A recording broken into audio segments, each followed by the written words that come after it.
world famous LWDL studio, this is Life with Dan and Lewis. I'm Dan. And I'm Lewis. And we're here to talk about life and all the wonderful, magical, horrible, awful, fantastic stuff inside that four-letter word. Life. Before we get too far in, if you hear anything you like today, feel free to go over to buymeacopy.com/LWDL. Your support is greatly appreciated for this little adventure we are on. Definitely. Hey, it's good to see you. It's good to see you too. Normally we are recording this on a Thursday or a Friday situation. Here we are on a Tuesday. So instead of how was your week, how about how was your weekend?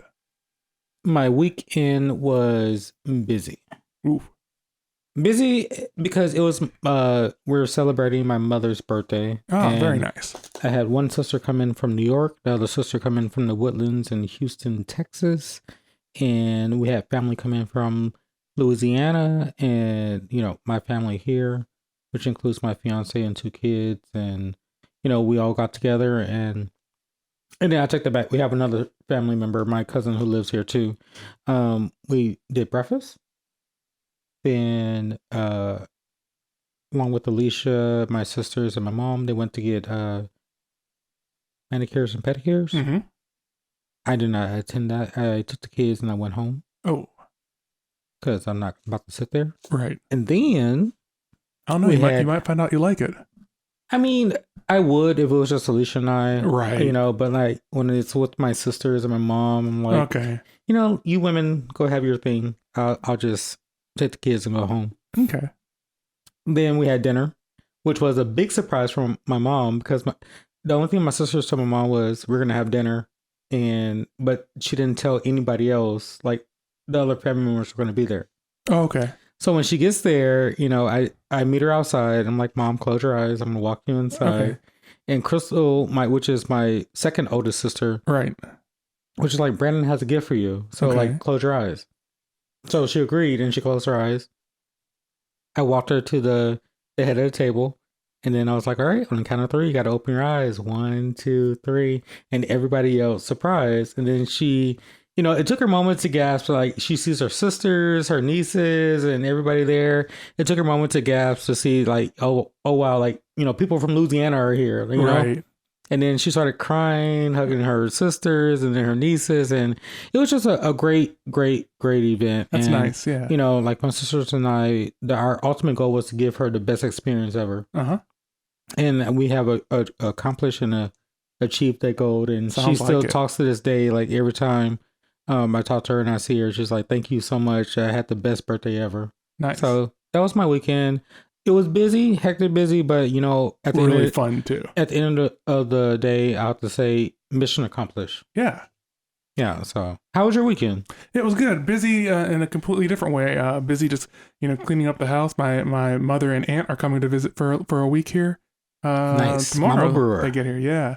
And, so yeah, I just was, cleaning up the house and getting ready for that and then doing a little bit of work. And I've been putting in extra hours at all the jobs in order to, have a little bit of extra time over the next week or so. There you go. And not have to stress so much. What's your aunt's name?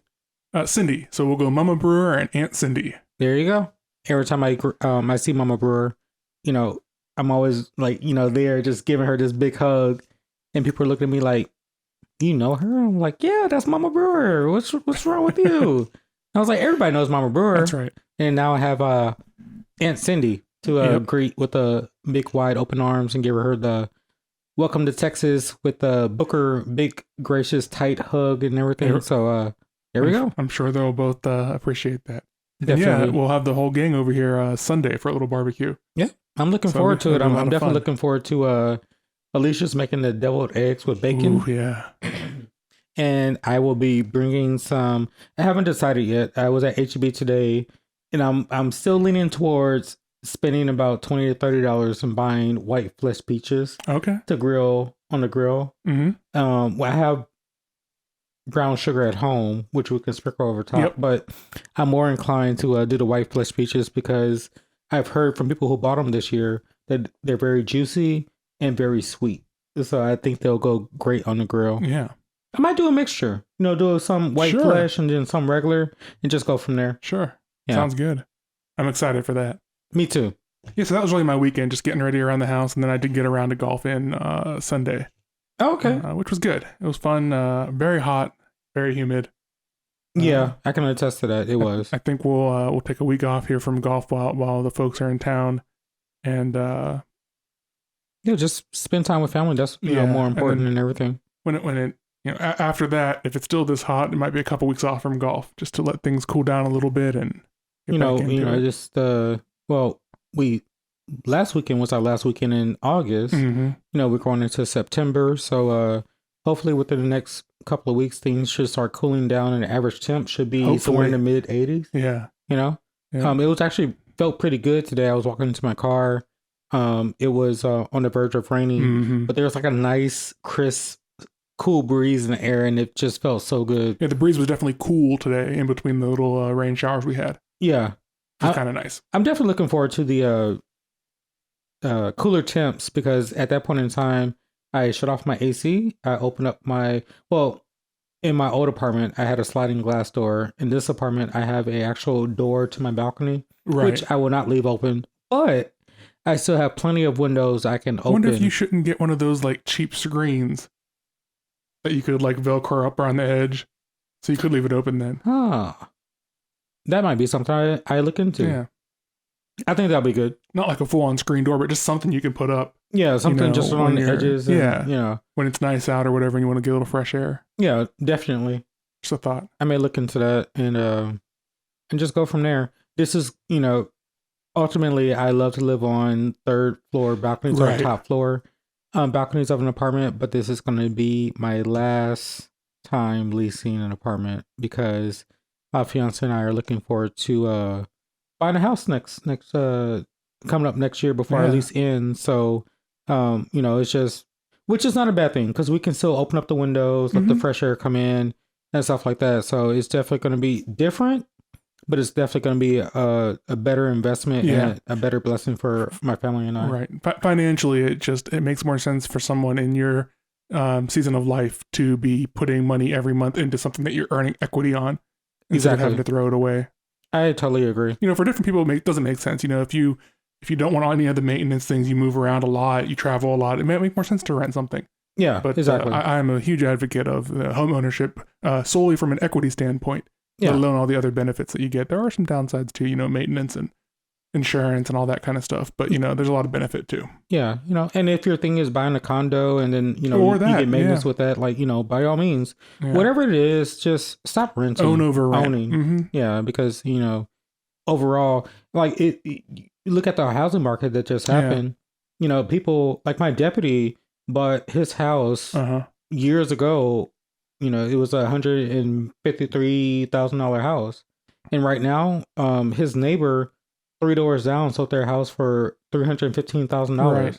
It's like you're that's not always going to happen, but the facts are that there is an average of a 4.5% year-over-year increase, no matter what you look at, even through things like 2008 and 2012. Exactly. So yeah, it's just something good to invest in, because at the end of the day, once you pay off your house, you own it. Nobody can have this note hanging over your head like, hey, if you don't pay this, I'm taking away from you. That's right. By all means, lean into it, and home ownership is the best way to go. Mm-hmm. Agreed. A couple weeks ago, we did an interview with Raw Paradox Talks, and that episode's out now, so we encourage you to go check them out. That's rawparadoxtalks.com. They are also on Spotify. It was a very interesting interview. They sent over some screener questions before for us to look at, and I think we all had some really good answers to some varied questions, a little bit different than what we normally talk to on this show. Definitely, it was definitely something different than Dan and I both do, but it was very interesting, and I really liked it. I really enjoyed it. She went back and forth, like if Dan answered question number 1, I answered question number 2, and just went back and forth from there. And it was very enlightening and very different from what Dan and I both do, but at the same time, it tied into the norms of what we do on our podcast. So it was very refreshing. Yeah, it was a lot of talking about life, which is what we do, but there was a really good back and forth between these serious questions and these lighter questions. Serious questions about the best way to heal trauma, but then we ended with a really good discussion on what 3 things we'd bring with us to a desert island followed by what would our superpower be. Yeah. So go check that out. Go listen to that.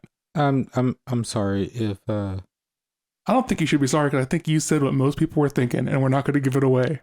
You know what? Yeah. Do you want to hear more about that? I'm not sorry about it, but babe, please forgive me. And it's okay. If you want to hear what we're talking about, go over to rawparadoxtalks.com or find them on Spotify. Definitely. Go over there, find them on Spotify or at their website and take a listen.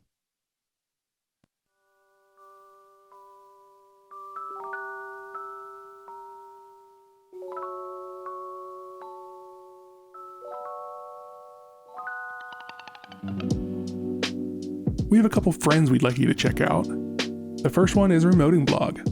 Remote working, remoting. Follow along on a journey of a new job, a new facility, new coworkers, and a new normal. Remote working, remoting. Inspired by real life, enhanced by imagination. Follow along at remotingblog.com. Remoting Blog. Another friend we'd like you to check out is GFDF Eating. Eating gluten and dairy-free can be challenging. GFDF Eating aims to show all the delicious food you can make and buy without sacrificing taste, diversity, or quality. Follow them on Facebook and Instagram at GFDF Eating. That's GFDF Eating.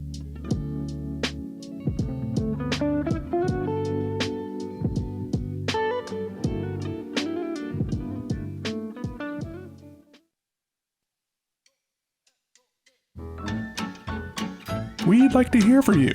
After all, we are doing this for your entertainment. Drop us a note and let us know where you're listening from, or if you have any ideas for new segments, things you'd like us to stop doing, do more of, do less of, or anything at all. Email us at lifewithdanandlewis@gmail.com. That's lifewithdanandlewis@gmail.com.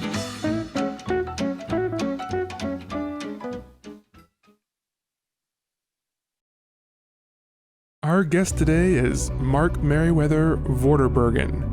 Mark is a Ph.D. chemist, an herbalist, and a nationally recognized foraging instructor, bringing us over a decade of public speaking at museums, gardens, clubs, prepper groups, historical societies, nature parks, botanical gardens, MENSA clubs, distilleries, Toastmasters, and multiple podcasts.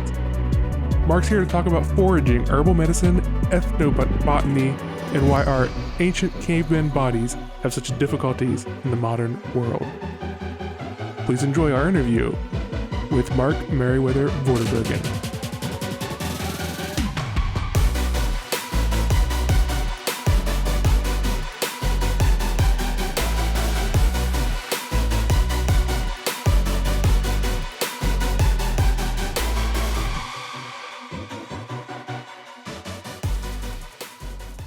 On this podcast, we talk about life and everything wrapped up inside that four-letter word, from events and tangible things to ideas and philosophy. A simple question to start us off, and we'll see where it takes us. Tell us, how did you get to this very moment? Unguided, I thought, but looking backwards, everything I did before this has led to it. So it's just as, I don't know how much detail you want to go into where I am now and how I got here, Yeah, I mean, whatever you want to talk about and how you sort of get us to what your current life is and how you got here. Okay, so my current life, I am a medicine man.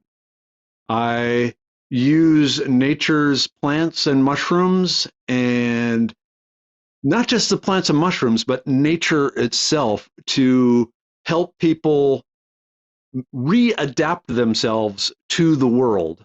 If you think about humans from an evolutionary sense, the world we evolved for is not around anymore because we are such magnificently brilliant creatures. We managed to make our world what we thought was much nicer for us.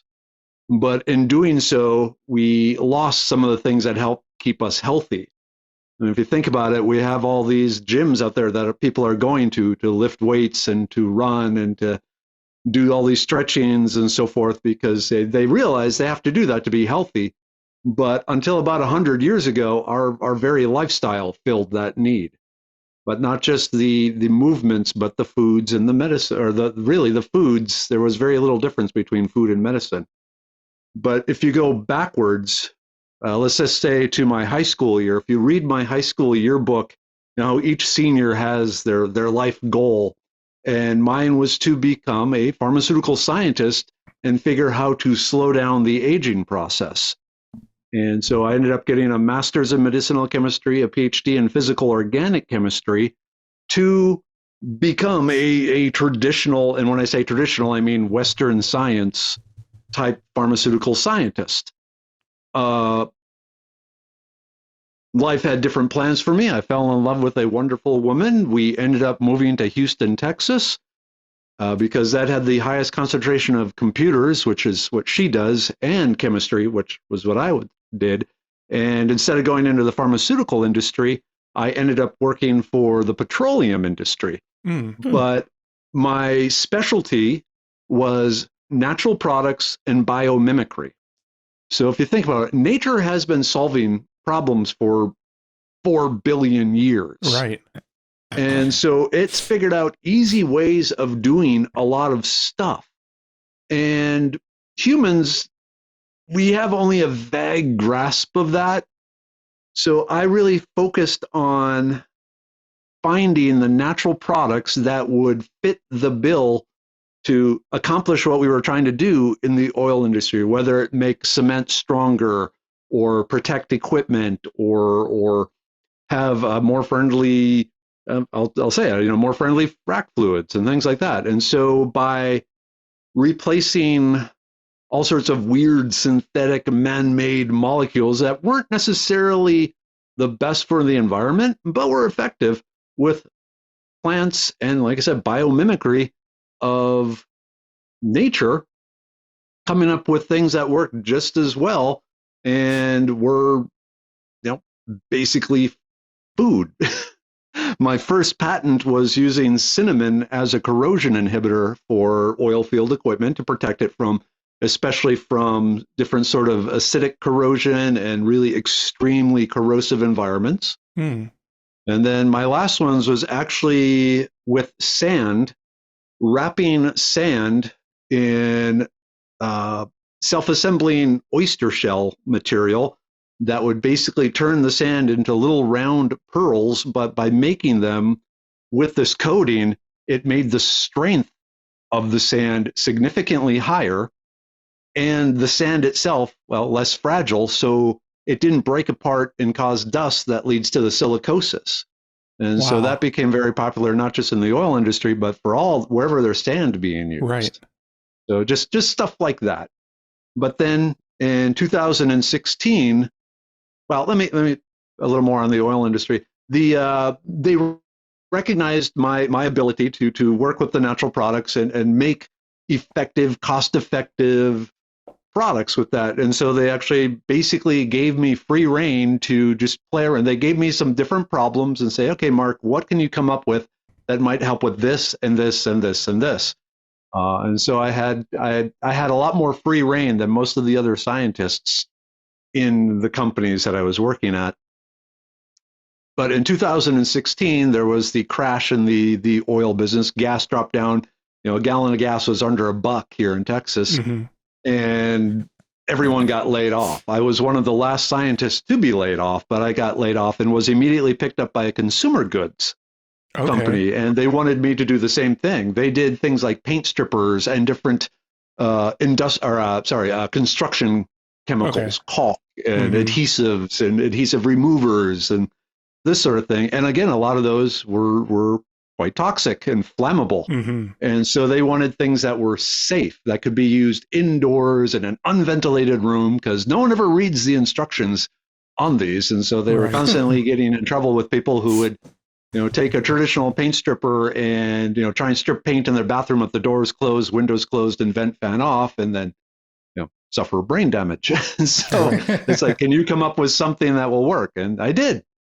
And that worked really well. But then in 2019, an offer came to me to be a medicine man. Because concurrent with all this, I had a side hustle where I was teaching people edible and medicinal plants. Every weekend, I'd be out somewhere with a group of people, introducing them to the foods and medicines of our ancestors. And this became wildly popular.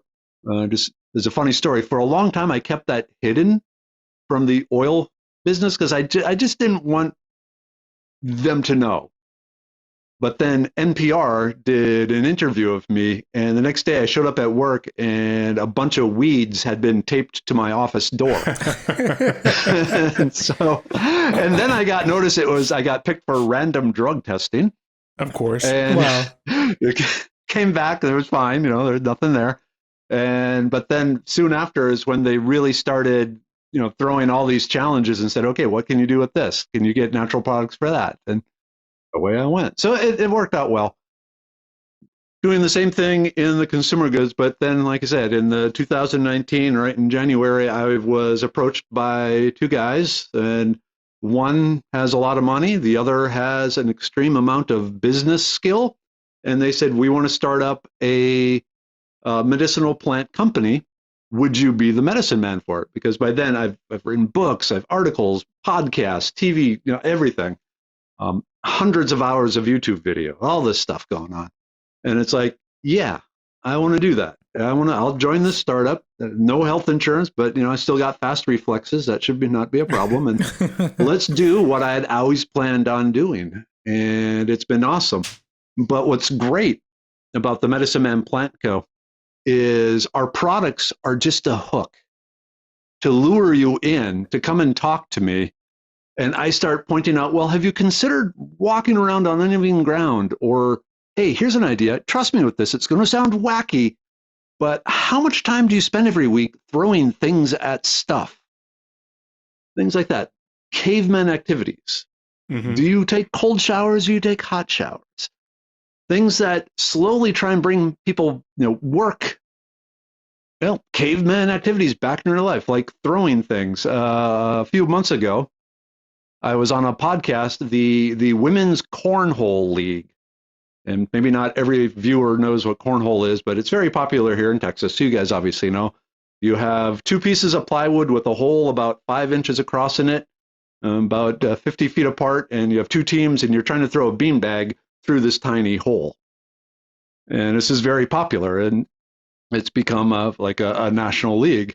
I spent an hour talking about how the evolutionary process of these ancient monkeys learning how to throw things at stuff accurately led to Shakespeare. Because there is a very much a direct connection between throwing things and language. The better we got at controlling our muscles and nerves to throw something, the part of the brain that's right up against that, the throwing part of the brain, is the language part of the brain. So as we develop this precise control to accurately hit like a squirrel with a rock so you can eat the squirrel, you have 1/1600th of a second window to release that rock. If you release it too soon or too late, outside that 1/1600th of a second, you miss the squirrel. We got accurate enough where we can peg squirrels all day long. And that gave us the food we needed, the fats, the proteins, all this stuff to grow bigger and bigger and bigger and badder. But at the same time, the better control our bodies got, the better our language got. So now we could start communicating hunting plans with each other and planting, and all sorts of other stuff. So just things like that. A lot of people, when they think of cavemen, they think Fred Flintstone running around in skins and hitting things with sticks. And there's actually a lot of truth to that. And there's actually a lot of benefit to that. Pop quiz. I'm just going to lecture here. You got me on lecture mode because I love this sort of thing. Go ahead. Well, this is also fascinating. Okay. Yeah. So testosterone. One of the things they found that competitive sports increases testosterone in men. Just the act of being in competition raises testosterone. Even more so, they found an activity that raises it even higher and more quickly, and that is chopping wood. They found if they have people chop wood for like 30 minutes a day, 3-4 times a week, their testosterone goes through the roof. And so the question is, what is it? And is it just this swinging the axe? Well, there's probably a big part of that is swinging the club and seeing an effect from it. if they've actually done studies, if you just hit the tree with a stick, you don't get the testosterone. You got to see the chips fly, if you will. You have to have a Sure. productive, swing. But it just does something to men that causes them to swell up with testosterone. Right. It sort of hits that So, survival part of the brain. I'm doing something to survive. I am protecting the tribe. Yeah. I am taking care Interesting. of. Yeah. So okay, so what's your take on CrossFit? Did they have it right and they just went off the rails? I think so. That's probably a good way of putting it. They started out with really good intentions, lots of different movements, lifting heavy things, carrying heavy things, running, the basic caveman stuff. Right. The I think functional also movements. Yeah. Exactly. Rather than, just lifting weights. Because part of the thing that CrossFit does is it really does force you to move all parts of your body. A lot of people lift weights incorrectly. Mm-hmm. They're not doing the full muscle. Lifting weights is great. It's some of the best exercise you can do for long life, long healthy life, and strong brain even, but you have to do it right. Sure. CrossFit has a little more flexibility in how you go about doing it and still get the results. As long as part of the CrossFit is building up muscle mass and bone density, you're doing good. And you might have a slower development of all the muscles than you would normally get with a quick development of the biceps and the glutes and things like that. But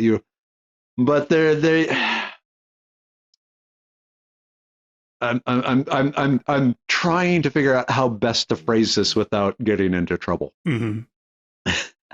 The instructor Right. matters a lot. Right. And with the wrong instructor, you can also more likely severely damage yourself with CrossFit. Sure.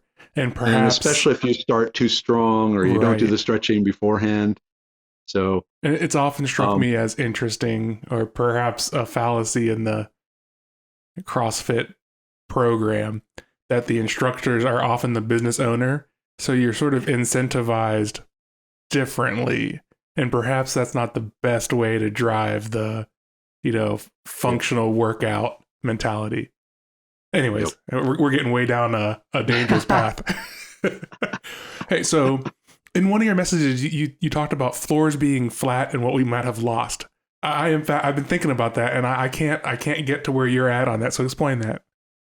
Okay, so if you look at most prepackaged foods, the FDA has a list of how much vitamin A, how much vitamin C, how much vitamin B, how much iron, how much calcium, all this sort of stuff. There's like 30 different nutrients that the FDA has determined if we don't get those after a fairly short amount of time, bad things happen. Okay. Like if you don't get vitamin C, after 2 weeks, your gums start rotting away. Mm-hmm. And if you have any scars, they start falling apart and things like that. If you don't have vitamin A, you start going blind. Little things like that. No one in their right mind believes if you just eat those specific nutrients at that level and some calories for energy, you will be a strong, healthy individual. Okay, sure, yeah. So if you think again, how we evolved eating all this stuff from nature. So before anyone thinks I'm a vegetarian, I am not. I am an ancestral eater, which means I eat nose to tail. All the organ meats, nothing gets wasted. Mm-hmm. So I'm a hunter. The liver, the kidneys, everything, it goes home with me. Mm-hmm. The tongue, the lungs, all that. The thought is there are nutrients in that. There, like the liver of animals is extremely nutritious.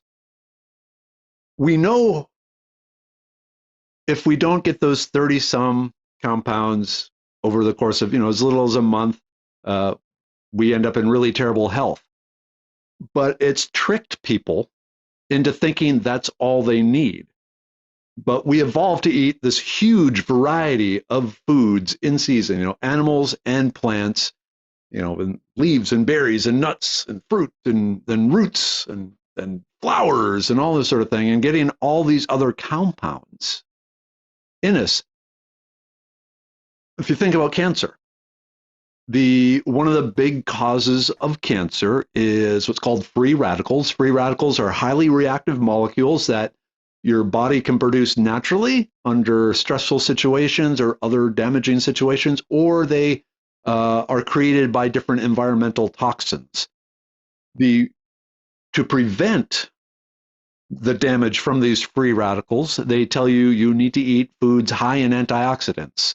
So especially colorful berries, for instance, like blueberries and strawberries and raspberries and purple grapes. And those contain compounds, the antioxidants that suppress the damage from the free radicals. There's nowhere on any of that packaging that says, it contains your daily recommended amount of antioxidants, because they've never really studied that. But we know if we don't get the antioxidants, we have higher increases of cancer. So what else from nature that we used to eat and our body evolved to use to protect, maintain, support, repair itself are we no longer getting? Fascinating.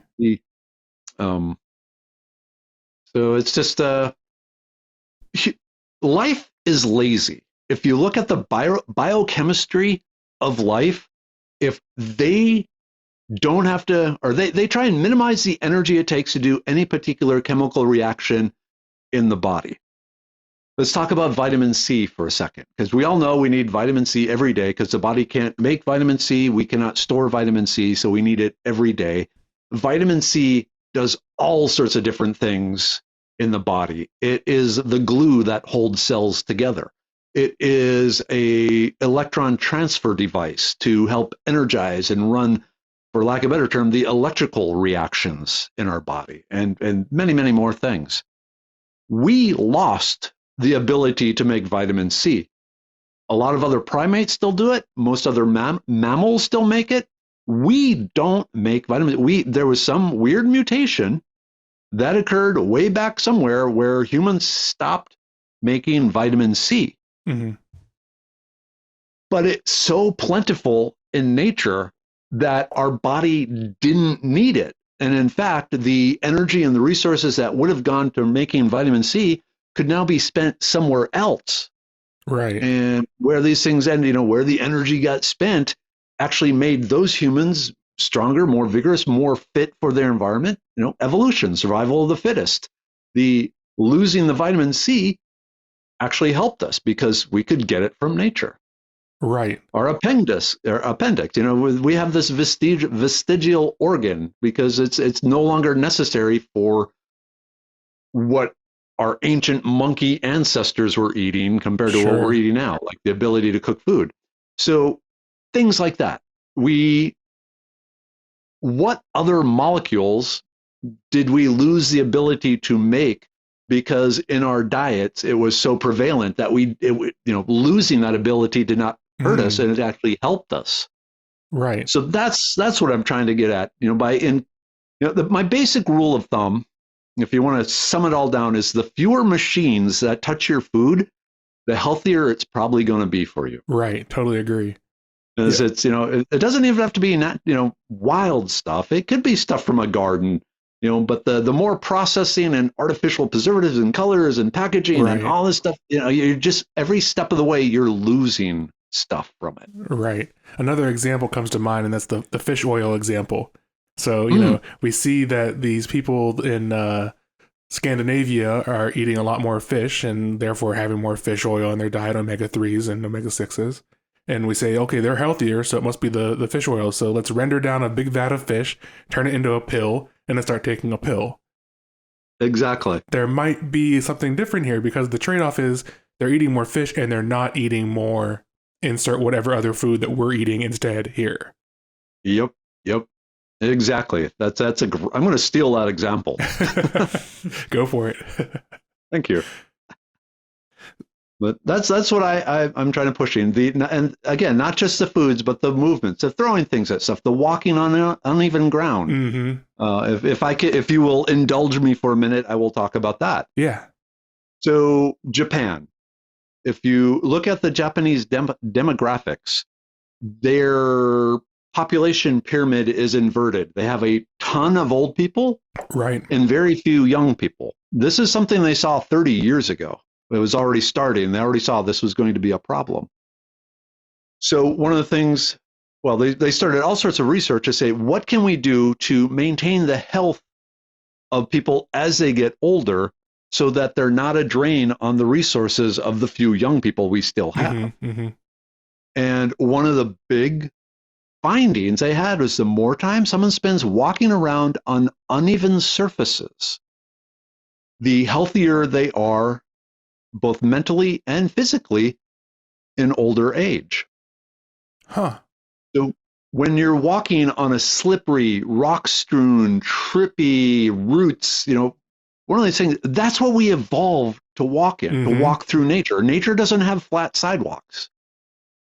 So as we're walking on surfaces like that, our brain is constantly analyzing what's going on. What is the foot? What is the angle of the foot? What is the angle of the leg? What is the pressure?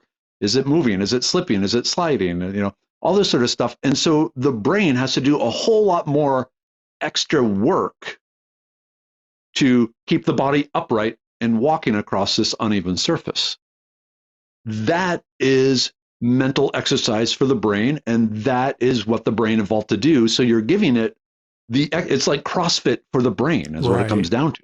And so that mental activity helps stave off dementia, memory loss, memory fog, all these sort of things. It maintains the strength of the brain. Right. At the same time, your core muscles are getting a strong workout because they're the ones responsible for actually moving the body to get your balance. And so there's a direct correlation they found over and over that the stronger your core muscles are, the overall better health you're in. But wait, there's more. The sense of balance is greatly improved because you have the brain knowing how to catch itself and the body having the strength to catch itself. So falls are much less prevalent. So the older people are less likely to fall and break a hip. Sure. So when you fall and break a hip, if you're over 70, that's almost a death sentence. Right. Because it has such a terrible impact on your life and those that have to care for you. Mm-hmm. So just walking around on uneven ground, they went to the point where they have big parks now have like these giant tipsy it's like a teeter-totter, but on a point. And it's all bumpy surfaces, and they just walk on that while the platter is shifting under their feet and spinning and all this sort of thing. It's really fascinating to watch. Yeah, I'm gonna look that up for sure because I'm a big fan of functional movements and sort of doing things to improve your life and things that you like. I don't like doing the best example is in a workout. I don't like doing a bicep curl. That's not going to help me in any other way. Yep. So exactly. Let's figure out ways to work out that will help not only work out my body, but my brain. And I love the idea of uneven surface and working out, walking or incorporating balance and different, it's just fascinating. Yep. So keeping on this. Climbing trees is another one too. Okay. And then if you really want to do something, you add juggling while walking on an uneven surface. Right. Because now you're doing that whole throwing things at stuff, but you're throwing to yourself. Oh wow, yeah. So you're giving your brain even more of a workout and eye-hand coordination while the whole body is doing something. Yeah. So juggling as a hobby might be a throwback to our ancestors learning to hunt. Yep. Wow. If you think about it, if you watch kids, throwing things at stuff is instinctual. Yeah, kids are constant, and the adults are saying, "Oh, stop throwing things." And even like, when was the last time you threw something at something? Right, just for the hell of it. But we are hardwired. Our brain is hardwired to be able to calculate, the projectile arc, and the structure of our arm, our shoulder, the muscles, the bones, the joint are specifically designed like no other primate to accurately and with a great deal of force throw things at stuff. It is part of our evolutionary nature. And by not doing it, we are lacking that aspect of being a caveman. Sure. They showed, usually the men were the big hunters and the women were the gatherers. Mm-hmm. But the women also carried stones with them because if a target, if a rabbit or something popped up, they were going to try and take it out too. So Right. they weren't going after the deer and the bison and so forth, but they still, so it's good for men and women both. Is really where I'm going with this. Sure. So keeping with this idea of balance, let's talk about diet a little bit.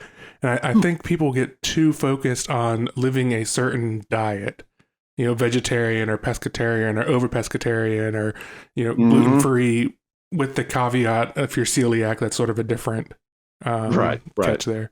But do you think diet is more about balance than choosing some kind of an extreme, bent to follow? So in all things moderation, and in particular calories, we have, it's way too easy to really overindulge in calories. And going back to the caveman thing, we actually have senses or sensory nerves, basically taste buds in our gut. When we find a food high in calories like honey or something other high in sugar, this really excited the caveman. Sure. Because they usually they didn't have access to that rich glucose calories sort of thing.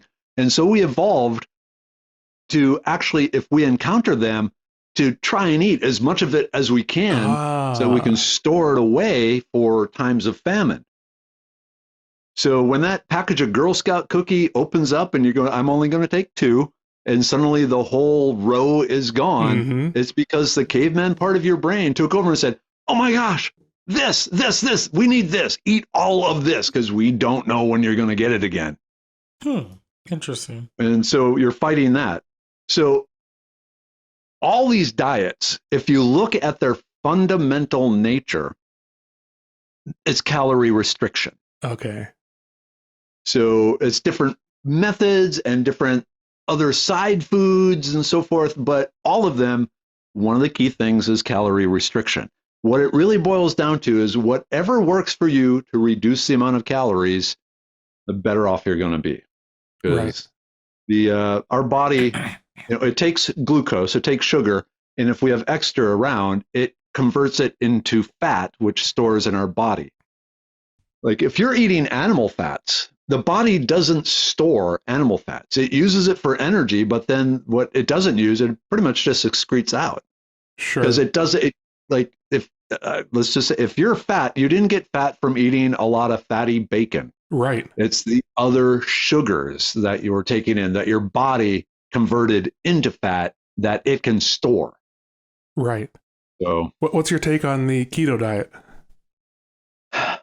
Okay. So it's calorie restriction, but it's in particular, it is carb. Well, we know that right. Carbohydrates, starches are just a bunch of sugar molecules linked together. Sure. If you take a piece of like a soda cracker and just put it in your mouth and let your saliva work on it, you have enzymes in your saliva that will break starch down into the individual sugars. So if you leave this cracker in your mouth for a long time, it actually starts to taste sweet because you're already breaking those starches down into sugar. Our body can't use starch. We have to convert the starch to sugar. And starches taste good. Right. Because our caveman brain is going, hey, there's calories in here. You should eat this. So again, the keto, it's no better or no worse than any other. What it really boils down to, diets, is which one works for you. Which one is the easiest for you to maintain that calorie restriction? Sure. I mean, I like the keto from I love bacon. I love butter. I love beef. So you don't think there's necessarily any kind of ancestral or any kind of benefit to using the ancestral ketosis instead of burning glucose, like people claim? Yeah, there is some, because I think if you think about seeds, that's where we get the starch. Okay. They are very seasonal. And Okay. so a lot of times, like in the late summer or fall, that is when the seeds were available to us to eat to get energy. But all year round, the animals were out there. Honestly, I think the people, I'm probably going to get in a lot of trouble here, but I don't care. The carnivores are probably the closest Right. to the ancestral diet. Sure. And then, throwing in some plants as seasonings and ways of changing the flavor some, but also Right. getting the medicinal compounds. So, Okay. So but again, go ahead. let me just clarify. When I say carnivore, I don't mean just steaks. I'm talking the liver, the spleen, the kidneys, the brain, the lungs, all the organ meats. Right. So you said seasonal, and now so let's talk about seasonal eating. I think the first time I probably read about this was Tom Brady. In his TB12 book, he talks about eating seasonally, both in two ways. One in what's in season, and one in what he is doing in that season of his life. So when he's more active, he's going to consume more calories and more protein. But he does emphasize that seasonal eating seems to agree better with more people when you talk about vegetables that are in season and that kind of thing. So what are your takes on that? Okay, so let's go back to my foraging thing now. Mm-hmm. I grew up in Minnesota, but for since '97, I've lived down in Texas. A lot of the summertime plants, wild plants from Minnesota, are wintertime plants down here, just because of the heat and the sunlight and all that sort of thing. And then a lot of the summertime plants here don't really exist up in Minnesota. So seasonal, the plants available, during the season. If in gardening, just like today is when you want to start planting your carrot seeds here in Houston for the winter crop. Sure. There's no winter crop of carrots across Western Europe, right. North America for the most part, Asia. So the seasonal thing, I think, honestly, there's some psychological side to it, but especially if you look at an evolutionary point of view, if it had a real power, I think it'd be lost because we're no longer living in the seasons where our ancestors lived. And even just across the United States, when you plant the carrots in Texas versus when you plant them in Minnesota, completely different. So it could be the same season. It could be winter, but the plants that are available to you, out of the ground in Texas are going to be totally different than up in Minnesota. So I basically look at it as it's a psychological way of convincing you to stick with it and feeling good about yourself and getting the dopamine little hit. Like, hey, I'm at the farmer's market. I'm picking up some broccoli that was just, fresh off this farmer's land. It's seasonal. This is great. I'm all for that. If that's what it takes, if that makes you do the, eating in moderation and eating fewer foods that were, ran through a factory, go for it. But from a science point of view, I have my doubts. And in the end, I'm a scientist. I need data. I need that. Right. And that's where, I completely agree with you. What it comes down to is calories in, calories out. Mm-hmm. So let's talk a little bit about specific, some foraging and herbal medicine and that kind of stuff. If there's one plant that you might say is the most misunderstood or underestimated or otherwise marginalized, what plant would that be? Okay. If there was one plant that is found all over the world that the herbalists know about and the medicinal scientists who have studied the herbal compounds know about, but the average person just walks by, it would be this plant. Its name is called heals all, Prunella vulgaris. It is a small, unassuming mint, member of the mint family that is found all across North America. And the scientific research on it is amazing as far as antimicrobial, antibacterial, antifungal, antiviral, anti-cancer, mood issues, fibroids, everything. It's just loaded with all these really unique compounds that seem to have, I hate to use the word, a magical effect on people, but damn, even as a scientist, I just got to sit back and go, wow, that's amazing. Wow. It's all over the place. So I have to jump in here because I think Dan is getting a little bit too excited and not let me talk. So I am a type 1 diabetic, and so over, I guess, Dan and I have been knowing each other for, seems like eternity now. Yeah. But him and I hang out a lot. But what I try to do is to keep man-made stuff out of my body. So when it comes to when we were talking about starches and stuff, I try to eat more meat and vegetables rather than taking in carbs, because ultimately I don't have to take in this artificial insulin that I need because my body doesn't produce insulin. What is so you feel like I'm on the right path? Should I be doing something different? No, you're on the right path. I mean, a lot of diabetes, especially if you catch it early before the secondary damage that it causes occurs in the body, a lot of it can be controlled by diet. I mean, it takes effort. It takes work. It's much easier, like you said, to take a shot every 4 hours or something. But if that's not what you want to do, it is possible. I think of the two, the type 2 diabetes seems to be and I hope you don't take this the wrong way, but the type 2 diabetes seems to be the more serious, especially in kids and stuff like that. If you hear about diabetes, 80% of it is type 2 diabetes that they're talking about, with type 1 being much less. Correct. But again, because with the type 2, it's much harder to control that.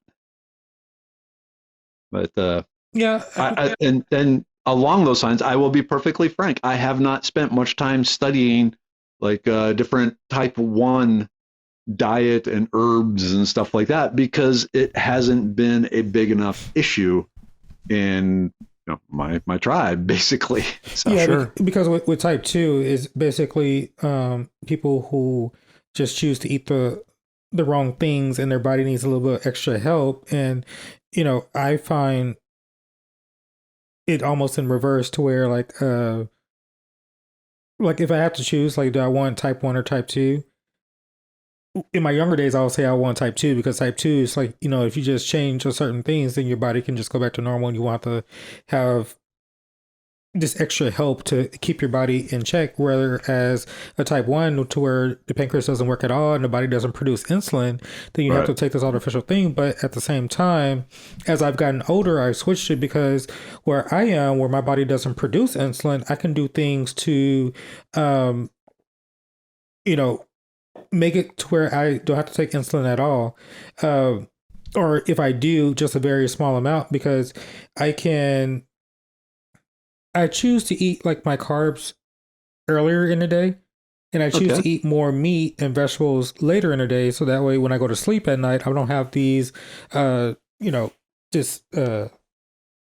carbs, which, produces sugar in my body, which will, when it breaks down, turns into, and causes my blood sugar to go up and stuff. But I find that, if I eat carbs and I work out, I'm still taking less of this man-made insulin in my body. Or if I eat more meats, more vegetables, I'm cutting down on this. It's almost the same thing as the what you said earlier. The less your food has to touch a machine, the better it is for your body. The less of this artificial insulin that I have to put into my body, the healthier I am, because bottom line is still artificial, man-made.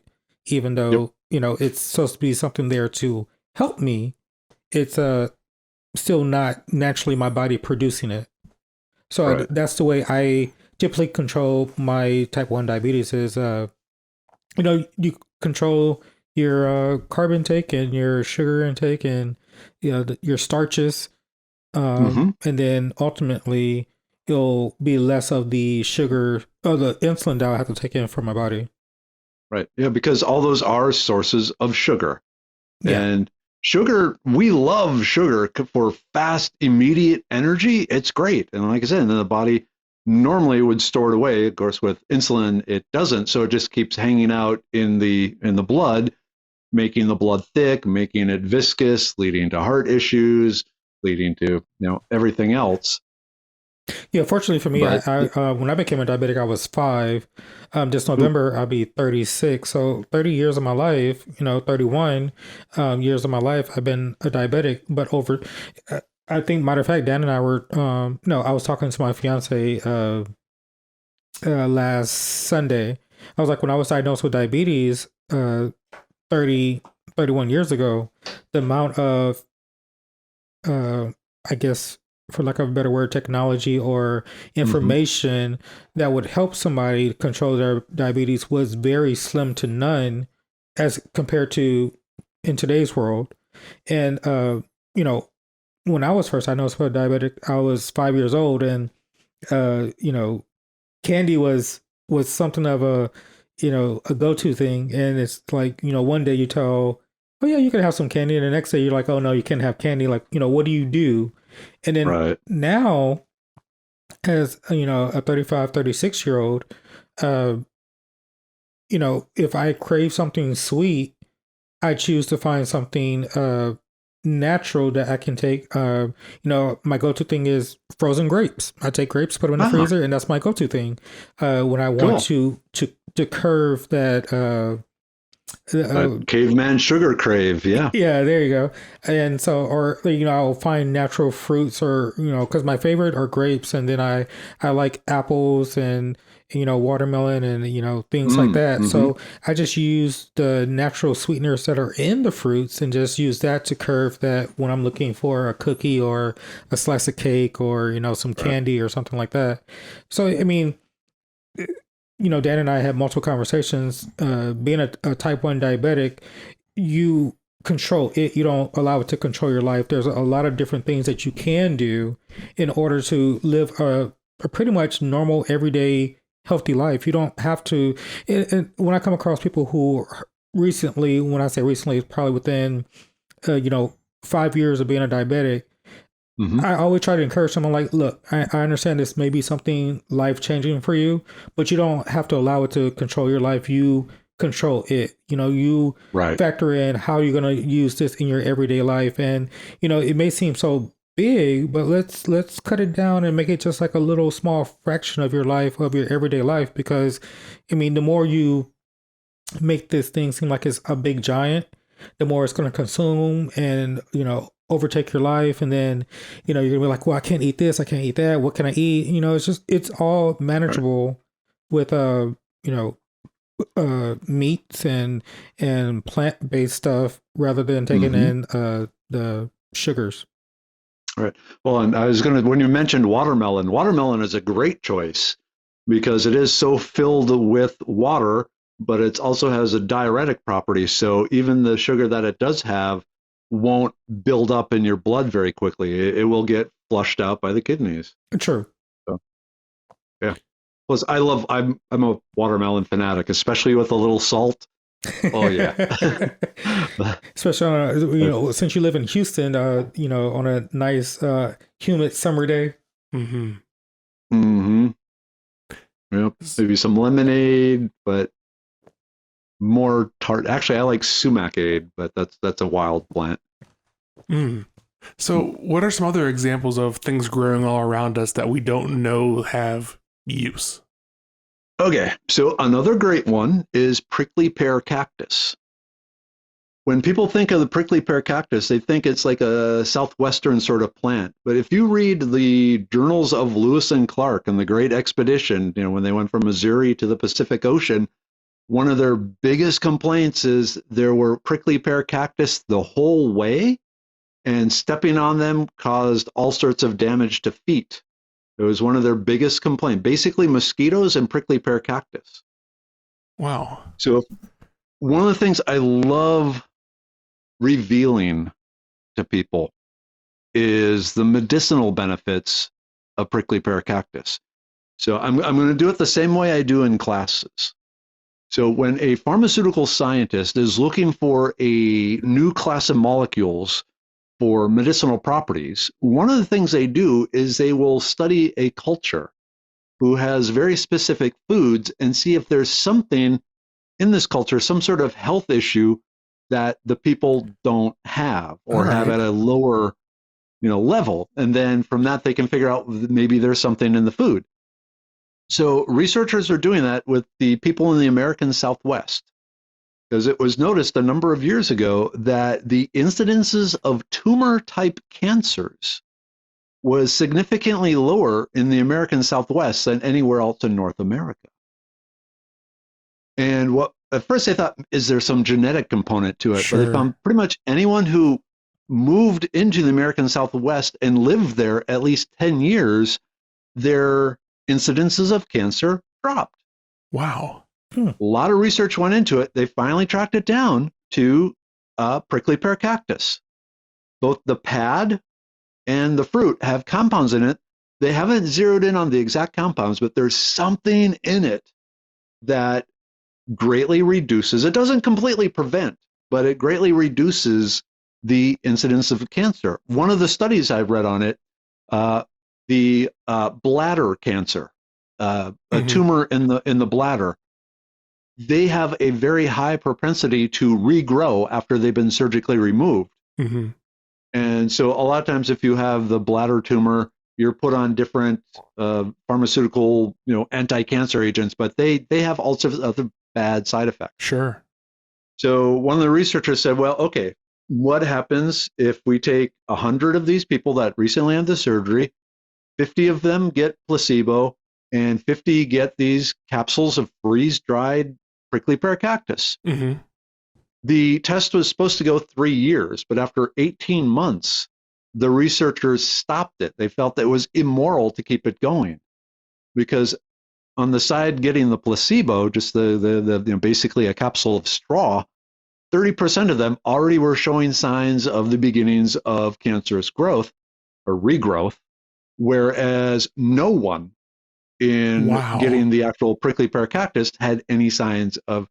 And they said, yeah. So one thing I do every day, every morning, I have 2 eggs with a scoop of prickly pear cactus in it. You can get the Goya brand jars of prickly pear cactus at the grocery store, and I just chop up about a quarter cup to a third of a cup, add it, mix it in with my eggs, and have it every morning. I hope that the protection it's offered statistically has offered those who eat it a lot will be, granted upon me. We'll find out. But like anything, it reduces the chance. It doesn't completely remove the chance. But I truly believe that this is going to help reduce any incidences of cancer. Like my genetics aren't very pro-cancer. I mean, like as far as my family and aunts and uncles and grandparents and all that, there are some minor stuff, but none of the really big bad cancers. Right. But I still figure, I like it. Why not, stack the deck in my favor? Right. It's not really going to harm you in any way. So why not take that little edge there?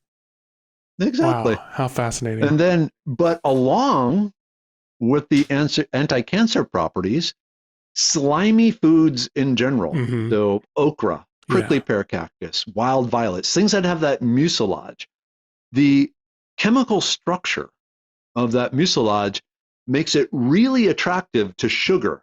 So the glucose molecules basically glom on, or the mucilage gloms onto the sugar molecules and only slowly releases it. So if you eat something high in starch or high in sugar along with a slimy food like okra, like prickly pear cactus pad, that sugar gets bound up by the mucilage, and then instead of getting a big spike in your blood sugar, it just slowly gets transferred from the digestive tract into the blood. So it's a way of controlling blood sugar too. Marshmallow root is another good one. Wow. Slippery elm, yeah. Any of the mucilaginous type foods. Wow. So, things like that. But their prickly pear, I remember I did my undergraduate out in South Dakota. And when I was first out there on the prairie, kind of being shocked to see all the prickly pear cactus around. And it's like, oh, wow, they got prickly pear cactus. I thought that was a southern plant. Right, But right. no, it's all across. It's basically only Alaska and Hawaii are the only two states that don't have a native prickly pear cactus. Wow. And Yeah, I'm you, not completely sure about Hawaii. They might. or something. Yeah, you would think that they'd have something in that line, just being so tropical and friendly for plants. Right, but Maine, up on way up north Right. in they have a prickly pear cactus. Yeah, I would never have thought that. Like you, I would associate that with the desert. Right. Wow. No, they're very durable, and they have their niche. Dad and I are going to cancel our weekend plans and drive across South Texas and collect all the prickly pears we can find. There's a lot of them. That's true. Yeah, it's amazing. I see. I went to UTSA, and there's a plethora of prickly pear cactuses out there. And you just look at it, and you're like, oh, it's a cactus. You never thought about like taking the fruit off and thinking that one fruit can do your body so much good. And now I'm inspired to go out there and try it.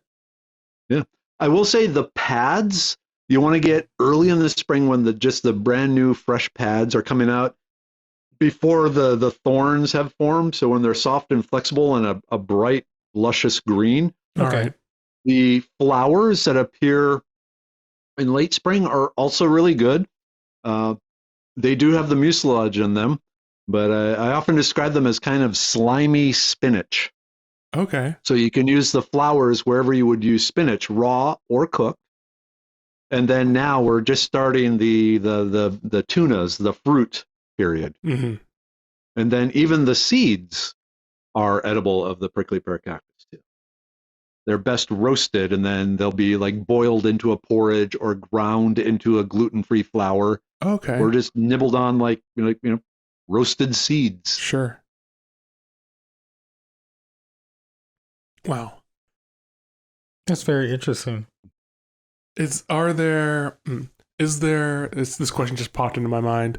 Is there something that everyone should have growing in their garden or on their back patio if just some kind of a go-to everyone should be growing this? Anything coming to mind with that prompt? Yeah, okay, so I'm going to back up a little and going back to our seasonal type stuff. Okay. And saying basically, okay, you know what? No, ignore that. I'm going to go back to the heelsall, the Prunella vulgaris. Okay. Because it actually grows very well in pots. You can grow it indoors any time of year. And then along with that, another great wild plant is wild violets. Okay. And they are also found all across North America. They grow great in pots. The wild violets, they're loaded with vitamin A, they are loaded with vitamin C, they are loaded with fiber, and they have the mucilage in them. So they are extremely nutritious and protective, both for blood sugar. Not sure about the cancer. They haven't done any looks or studies on that. But the nutritional value of the wild violets was actually discovered at the beginning of World War II. As when World War II started and we had the draft, we had all these young men coming in from all around the United States. And so the government said, hey, now's a great time. Just, what's the nutritional value or what's the nutritional setting of humans right now? The people here, well, how healthy are they? Are they malnourished or not? And it turned out most of them were malnourished. They were missing crucial vitamins and minerals. The one group of soldiers that was coming in that was, had all the nutrients they were supposed to have were those that were coming from Appalachia. So the kind of the Sure. central, the coal mining that quite frankly the at the time was considered the poorest part of the United States, and they figured if anyone was going to be malnourished, it would be people from Appalachia, because I mean they don't even have shoes. Right. And so they spent several years studying, following them around and seeing. And one of the things they noticed is that whenever the Appalachians were out and about, if they saw some wild violets, they'd grab a handful and eat them. The wild violets, they're very resistant to cold weather. They will grow through snow. If you remember that Snowmageddon we had 2 years ago here in Texas, and I had live wild violets growing through the 4 inches of snow in my backyard. They was like, yeah, this isn't a problem. Up in Minnesota, they got them. You know, when you get 3 feet of snow on the ground, then they don't do so well there if it's below freezing. But then they spring back, you know, in the spring. Right.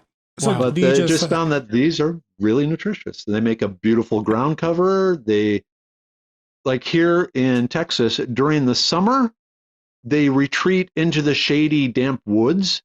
But then during the winter months, when it's, you know, not as hot and it's, you know, rainy season, they will be in everyone's yards. And most people just go, oh, a weed. This is not grass. I must kill it with chemicals. Right. And it's like, no. Do you understand how good that is for you? You can eat it as a salad. You can eat it as a spinach. You can eat it, you know, you can dry it into a powder and just crumble it up and add to your foods. It's so good for you. Wow. So it grows great in pots. So if I grow it in a pot, I can just go and just take one and just eat it just like that? Yeah. Just take a few leaves. It's a tuberous plant, so it grows from tubers. And so it just keeps putting up new growth all year round. If you know, this is one that if you have like a north facing window, put it in that window. It doesn't need the full sun. It doesn't want the full sun. Okay. You know, east, west, north. I would say east and north are the best choices. The western windows that late day sun can still be pretty potent, but in the morning things are pretty good. But yeah. Interesting. And I mean, just go out in the woods and dig some up. Well, okay, that you didn't hear me say that, but here in Texas, there are certain legal aspects involved. Sure. But yeah, well, both wild violet and the healsall, those are both going to be on my my list now to get my hands on and get planted and get growing. That's absolutely fascinating. Yeah, same here. Yeah, they do great in pots. So excellent. I'm going to look into. And then so here. All across Texas, again, the healsall, it is a wintertime plant. So it prefers the cooler, the less sunlight sort of thing. If you know anything about mints generally are more shade-loving and somewhat wet. So they like that. Sure. Okay. And it can be grown inside as well? Yes. Okay. Yep. Wow. Well, I feel like we could talk for hours about all this stuff, but I think we should probably wrap it up here.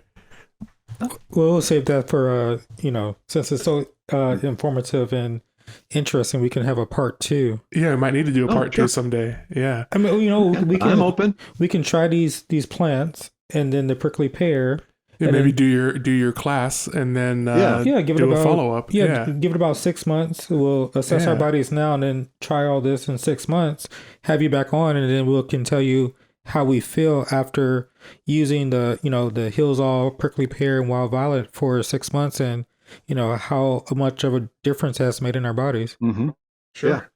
And like I said, the Goya jars of prickly pear cactus, the HEB, Kroger, they have it. It's great.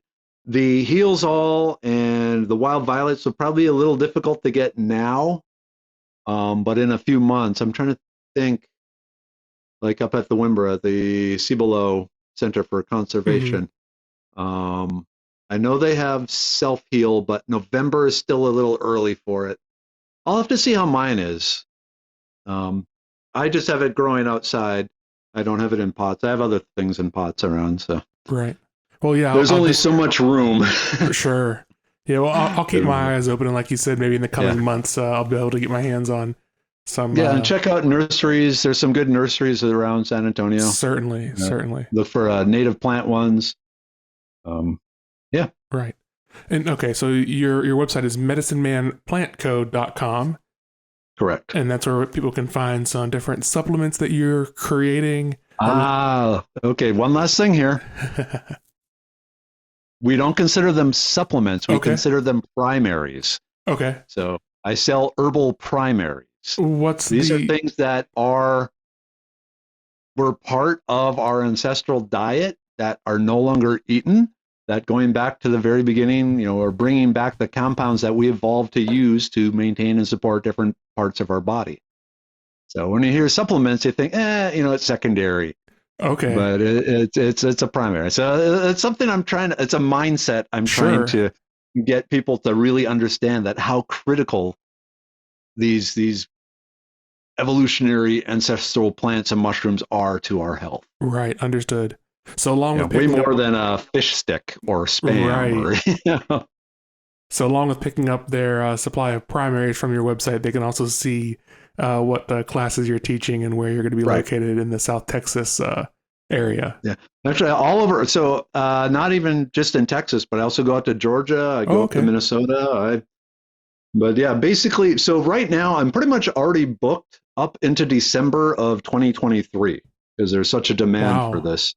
I've started training some, I don't want to say replacement, but some apprentices. I've started up an apprenticeship type thing because the demand is so high and the value is so high that people need to know this. And so I can't do it myself anymore. Definitely agree. Yeah, this is absolutely fascinating. And I really think that people are beginning to really resonate with the idea of getting back to your roots and doing things the natural way. Yep. And if you follow me on Facebook or Instagram, the Medicine Man Plant Co. on Facebook or Plant Co. on Instagram, pretty much every day I have some scientific study I found that shows how this aspect of nature has this wonderful benefit for people. You'd be dancing when you're old, or eating this particular plants, or or walking, or all this stuff, the lifestyle stuff and natural non-synthetic stuff that science is saying, whoa, there's value here. There's my catchphrase is basically go wild, get healthy. I love it. That's what it all boils down to. I love it. That's great. Well, Mark, it's been absolutely a pleasure talking to you tonight. And we'll direct everyone over to medicinemanplantco.com and to follow you on both Instagram and Facebook. Awesome. I appreciate it. Thank you. Like I said, I'm a preacher of cavemanosity, so I love being given a pulpit to preach from.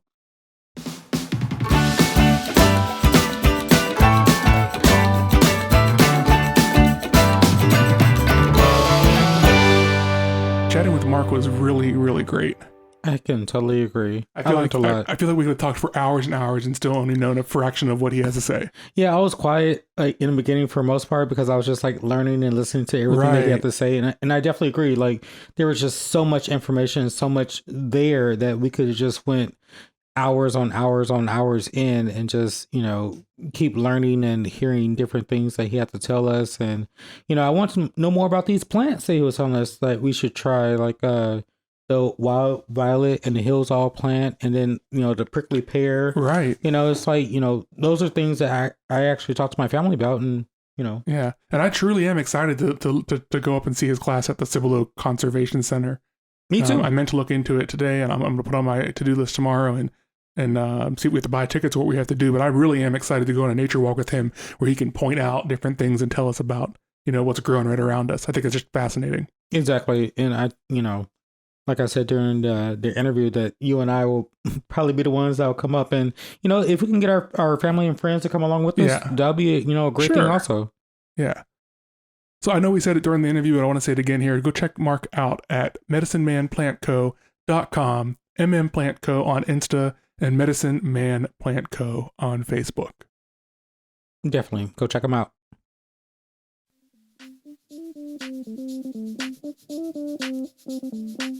Well, it's a little bit of a longer episode than normal due to that really great interview with Mark, but let's go ahead and wrap it up here. Remember to give us a like and a follow on all the social medias. That's Facebook, Instagram, Twitter, at Life with Dan and Lewis. That's at Life with Dan and Lewis. Also check out our YouTube at Life with Dan and Lewis, where you can listen to all the newest episodes. And video coming soon. That's right. Thanks for listening today. More episodes can be found anywhere podcasts are found, and on YouTube, and on our website at lwdl.buzzsprout.com. That's lwdl.buzzsprout.com. Until next time, remember to ask yourself, what have you done today to help someone else? Make good choices. And love one another.